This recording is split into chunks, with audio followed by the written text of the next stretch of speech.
اسے اوجے کمال دیتا ہے، اسے بطول کی چوکھٹ پہ ڈال دیتا ہے، اور پرکھ نہ ہو کسی کو تو صرف یا حسین کہو، یہ وہ نام ہے جو شجرے کھگال دیتا ہے، یہ وہ نام ہے جو شجرے کھگال دیتا ہے۔ بابا زہرا دا نانا جو حسنین دا ہے، جو رسولہ دا بن کے امام آ گیا ہے، لکھ شکر اپنی قسمت بہو ناز ہے، میرا ان دے غلامہ جنام آ گیا ہے۔ لکھ شکر اپنی قسمت بہو ناز ہے، میرا او دے غلامہ جنام آ گیا ہے، اور میرے لفظان دی دنیا قدر کر دیئے۔ آخری شیر اور قبلہ پیر صاحب دے حوالے میں کر رہے ہیں کہ میرے لفظان دی دنیا قدر کر دیئے۔ یا رسول اللہ، یا حبیب اللہ، میرے آقا میرے لفظان دی دنیا قدر کر دیئے، میرے لفظان دی دنیا قدر کر دیئے۔ تیرے بوئے دے سگ دی کیا بات ہے، میں کسے پیڑ دے وچ کدی ہریا ہی نہیں، سونا تیری دیتی ہوئی پگ دی کیا بات ہے، میں کسے پیڑ دے وچ کدی ہریا ہی نہیں۔ یا رسول اللہ تیری دیتی ہوئی پگ دی کیا بات ہے، واہ مدینے دا ماہی تے عربی سجن، تیرے آیاں غریباں دی گل بن گئی، کلی وس پئی حلیماں دی چن سونیاں، بے کساں بے نصیباں دی گل بن گئی، واہ مدینے دا ماہی، واہ مدینے دا ماہی، واہ مدینے دا ماہی۔ آؤ سامعین محترم تسا میں مل کے التماس کرنے ہیں پیر طریقت رہبر شریعت وقف اسرار رموز حقیقت آل نبی اولاد علی فخر و سادات حضرت علامہ مولانا قبلہ پیر سید محسن علی شاہ صاحب بخاری دامت برکاتم قدسیہ آپ دی خدمت گزارش کروں گا کہ میں ایک تشریف لیاں اور اپنے نورانی وجدانی ایمانی عرفانی روحانی خطاب دے نال ساڑھے قلوب و اذہان منور فرمان استقبال فرماؤ آل نبی اولاد علی نے نعرہ تکبیر۔ ایڈا ڈھیلا استقبال نہیں ہوندہ آل نبی دا، محبت نال سارے بولو نا، نعرہ تکبیر، نعرہ رسالت، نعرہ رسالت، نعرہ حیدری، نعرہ حیدری، نعرہ غوثیہ، اللہ محمد چار یار حاجی خواجہ کتب فرید۔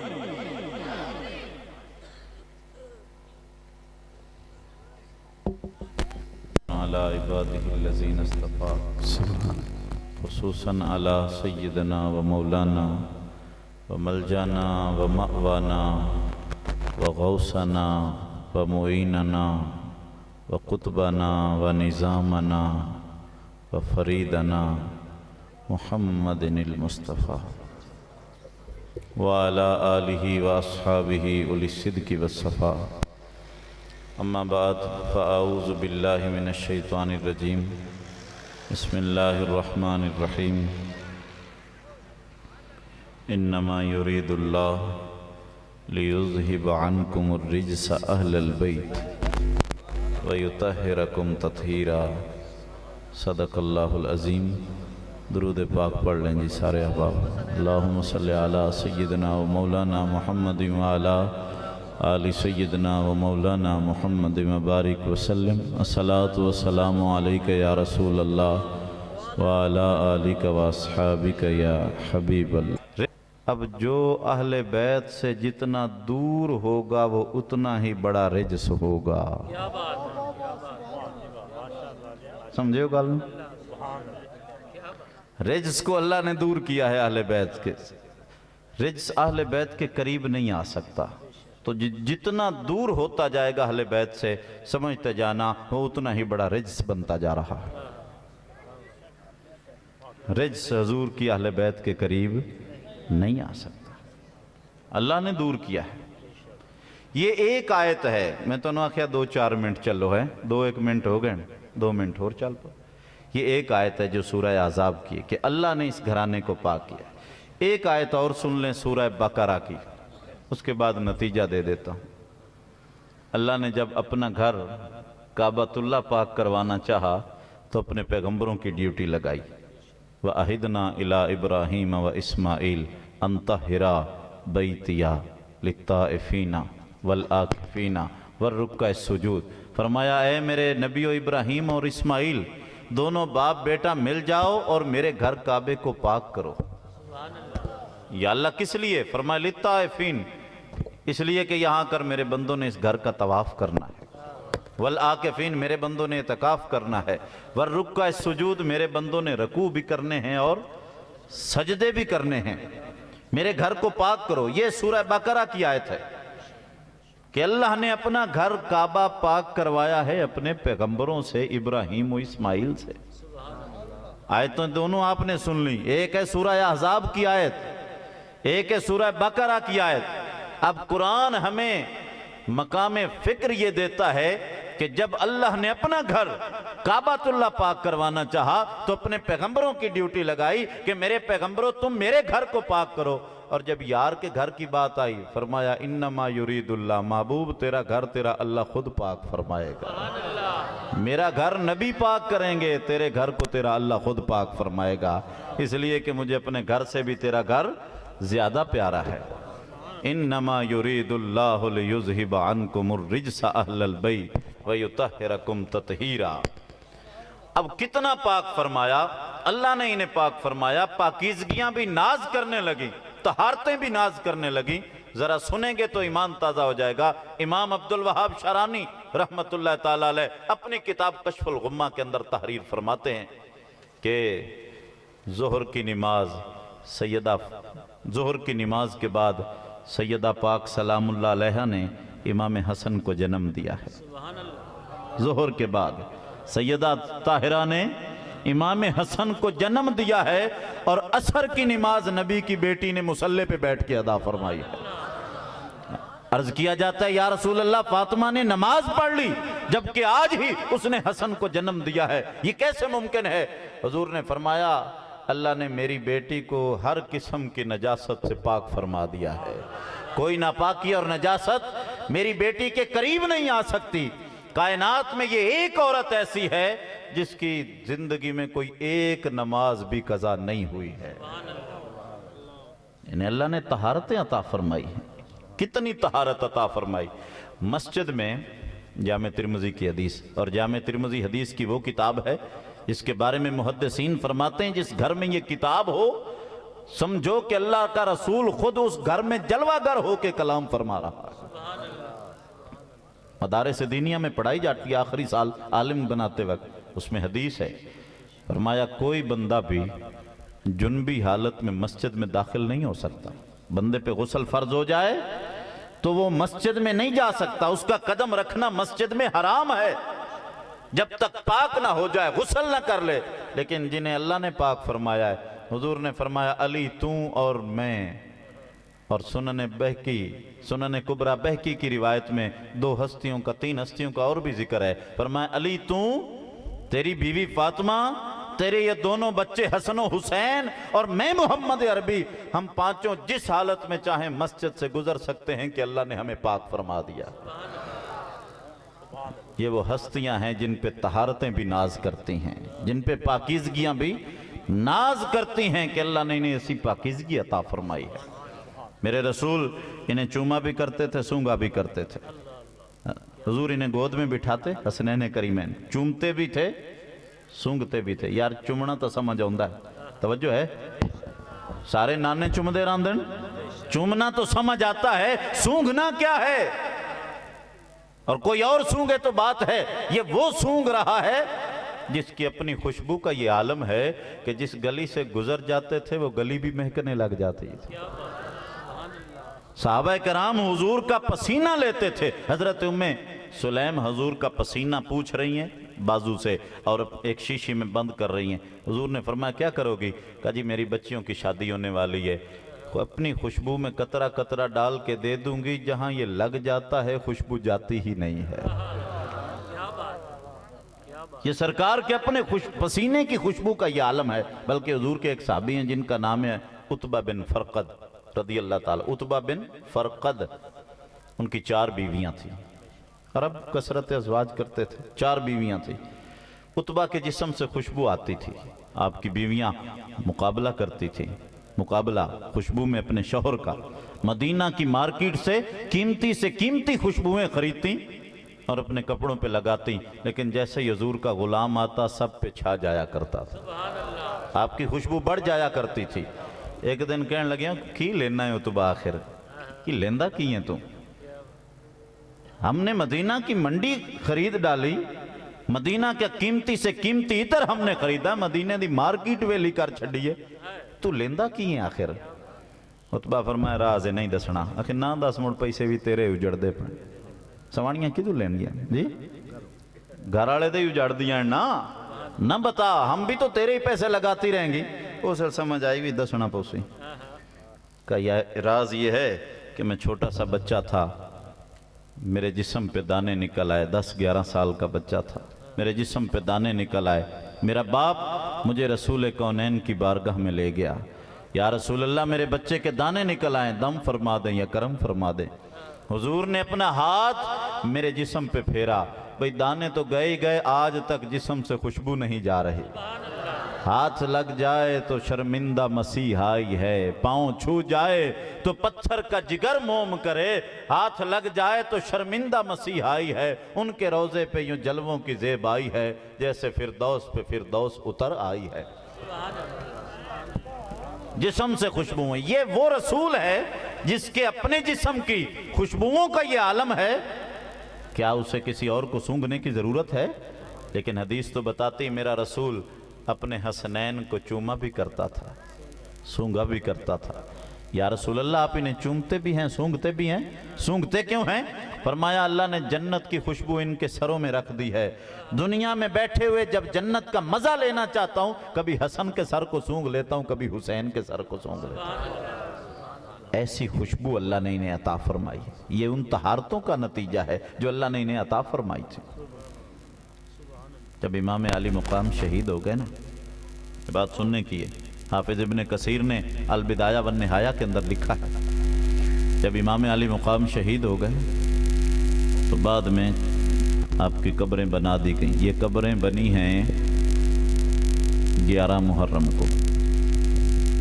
کب بنی ہیں؟ 11 محرم کو قبریں بنی ہیں، 10 محرم کو شہادتیں ہوئی ہیں، اور مغرب کے وقت یزیدی لشکر کے سپہ سالار امر سعد نے اپنے بندوں کو دفن کر دیا تھا جنازے پڑھ کے۔ یزیدیاں میں جنازے پڑھے ہیں، توجہ ہے میری گل دی سن، نمازاں پڑھ رہے ہیں۔ عجب مذاق ہے اسلام کی تقدیر کے ساتھ، عجب مذاق ہے اسلام کی تقدیر کے ساتھ، کاٹا سر شبیر نعرہ تکبیر کے ساتھ۔ عجب مذاق ہے اسلام کی تقدیر کے ساتھ، کاٹا سر شبیر نعرہ دین کو ذبح کر رہے تھے۔ میں تو نہیں کہہ رہا، امام جلال الدین سیوطی تاریخ الخلفاء میں لکھتے ہیں کہ کربلا میں حسین ذبح نہیں ہوا، لوگوں نے اپنا دین ذبح کیا۔ خواجہ معین الدین چشتی ایسے ہی بول گئے، دین است حسین دین پناہ است حسین۔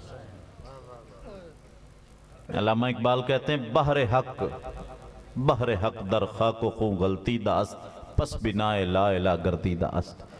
حسین نے اپنے خون سے اور اپنی بوٹیوں سے وہ گارا گوندا ہے، اور ایسی بنیاد دی ہے اسلام کی گرتی دیوار کو کہ اب قیامت تک اس دیوار کو کوئی ہلا نہیں سکے۔ بحر حق در خاک و خوں غلطی داست، پس بنا لا الہ گردی داست۔ تو انہوں نے اپنی نمازیں پڑھی، 88 بندے یزیدیاں دے مرن کربلا وچ، سن دے پے، اور زخمی تو بے شمار تھے، اور 72 امام علی مقام کے ساتھی شہید ہوئے ہیں۔ اقبال کہتا ہے نہ 72 دی گل بھی کرتا ہے، دشمناں چوں رے گے سہرا لا تو اد، دوستان او بیزداں ہم مدد۔ اقبال کہتا ہے ان کے دشمن ریت کے ذرات کی طرح تھے، لیکن ان کے دوست جو تھے وہ یزداں کے عدد کے برابر تھے۔ یزداں اللہ کا نام ہے اور اس کے عدد 72 ہوتے ہیں۔ اس کے دوست یزداں کے عدد کے برابر اللہ والے تھے، اللہ کے نام والے تھے۔ جب 72 شہید ہوئے اور انہوں نے جنازے پڑھے، قبریں بنا دی یزیدیوں نے، اور یہ ساری رات رسول اللہ کی بیٹیاں کھلے آسمان تلے روتی رہیں۔ یہ شامیانہ بھی نہیں تھا جو آج ہمارے سر پہ، اور خیموں کو آگے لگا دی گئی۔